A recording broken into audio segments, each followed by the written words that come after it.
Hi, this is Matt with AppliancePartsPros.com. Today we'll be showing you how to repair your appliance. Remember, anytime you work on an appliance, make sure it's unplugged or the circuit breakers are off so there's no chance of electrocution. In this video we're going to show you how to change out the Maytag Dishwasher Upper Wash Arm. It's going to be a very easy repair and should only take a few minutes to show you how to do it. If you already have one of these, great. If not, you can click on the link below or get it at AppliancePartsPros.com. When you open up the package, you're going to get the new Upper Wash Arm. The Upper Wash Arm washes the dishes on the upper dish rack. The main reason you'll be changing it out is if it's lost or damaged and the dishes aren't getting clean. In order to get to the part, we have to open up the dishwasher door. Now that we have the door open, we can reach in and take off the upper wash arm. It's just clipped onto the water supply tube.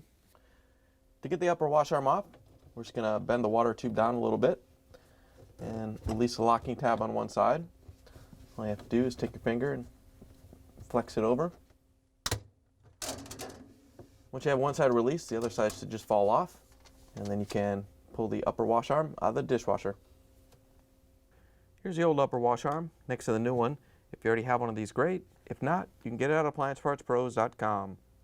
To put the new upper wash arm in, I'm just going to line it up with the water supply tube. The short side goes to the right, and the longer side goes to the left. Just have to lift it up and snap it into place. Once you have it snapped in, the wash arm should spin freely. Then we can close the dishwasher door, plug it back in, and take it for a spin. Thanks for joining us for another successful repair brought to you by AppliancePartsPros.com. Check out our other repair videos on our site, Facebook, and YouTube.